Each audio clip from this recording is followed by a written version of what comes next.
here, and this video is going to be taking one of the master boards that I created from some dictionary pages with the manila folder in the background and just taking it up a notch. Now we did some simple tags that we cut out from the last one, and then this one we're going to take some vintage papers and glue them on.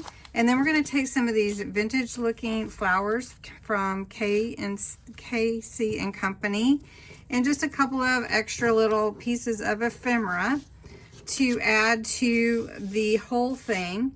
Then we're going to take a little bit of gesso, wipe that on there, and just kind of see the different look that we can get just from a master board.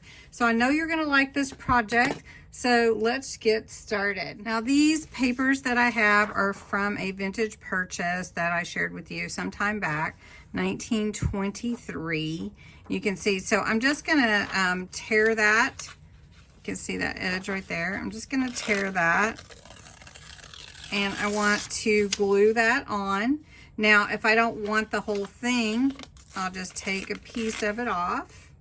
Maybe we'll just use the whole 1920. You want to make sure all your edges are sealed. So what I'm going to do here is just, I'm going to cover different parts of the board with my papers, and then we're going to move on from there.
All right, so you can see how we're taking it up a notch.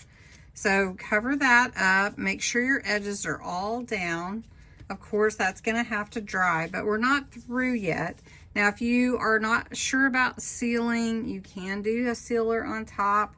I would be careful with that because sometimes it can get waxy finish, but whatever you'd like to do. Then I'm just going to go ahead and add a little ephemera to make it look a little bit more vintage, and covering up some edges.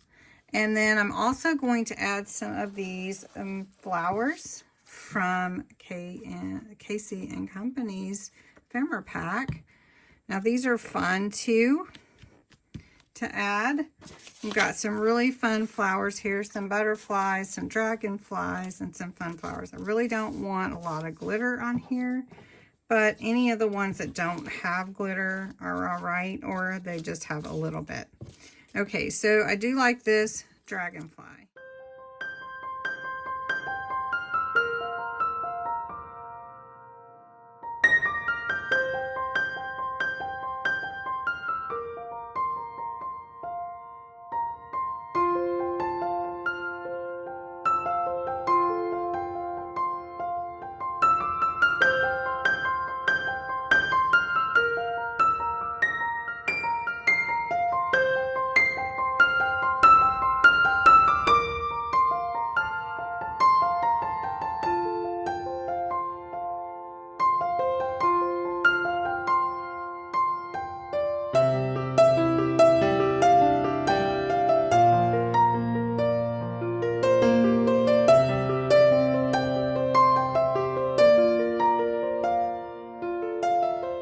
right, so once you're pleased with your design, then I'm going to take some of this gesso. This is Liquitex gesso. It's just the basic kind.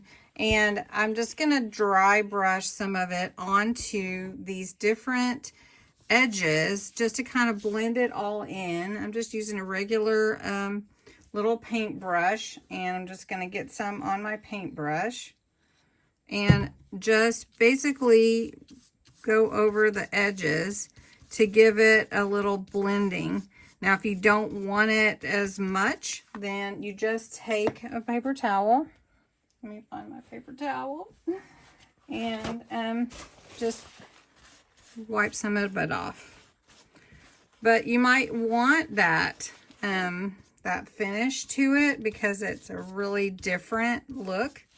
And, you know, just whatever you want. So I'm just going to add some of that here. It's kind of, gesso is just a matte, opaque finish. And I want to be able to see through everything, but I want to give it a different look to the whole thing. And I want to not take over the background with the gesso, see, like that. So I just want to take some of that off so that I can still see my ticket, but it blends into the background. So we're going to just try this on this one and see how it turns out. And once it's dry, I mean, you can use it for any of your projects and be really fun to try this new experience with some gesso for your different master boards that we've been doing.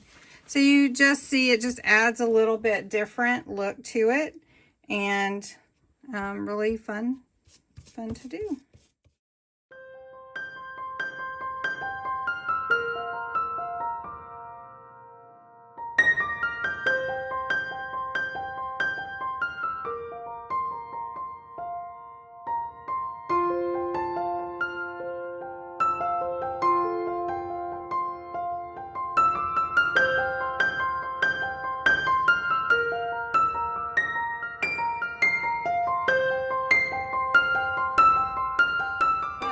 If you wanted to stencil a little bit of white gesso just in the, you see that butterfly there? Let's just put that butterfly here and take some of my gesso, and we're just gonna try to go over that butterfly a little bit, going through that stencil, and see how that comes out.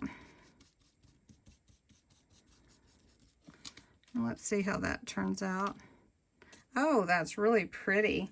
And then you could just take different parts of another stencil and just work it into your background and then just let it dry. It just adds to your design.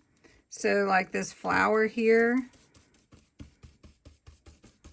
And I'm just kind of pounding it on.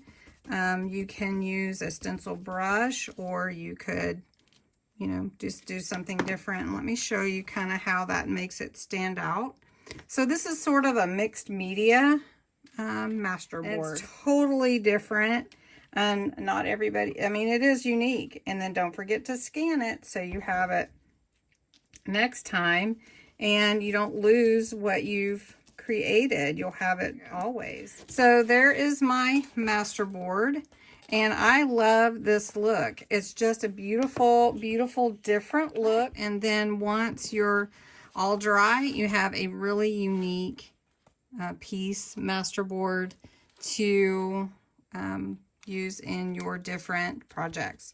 Now, mine is not dry fully yet, but it adds like a whole different look to the vintage. And if you want to make it more vintage, of course, you can vintagize it with your inks and everything. But I love, love, love this different take on using more white with the masterboard. And I had this masterboard laying around that we made the other day, and I want to do something different with it.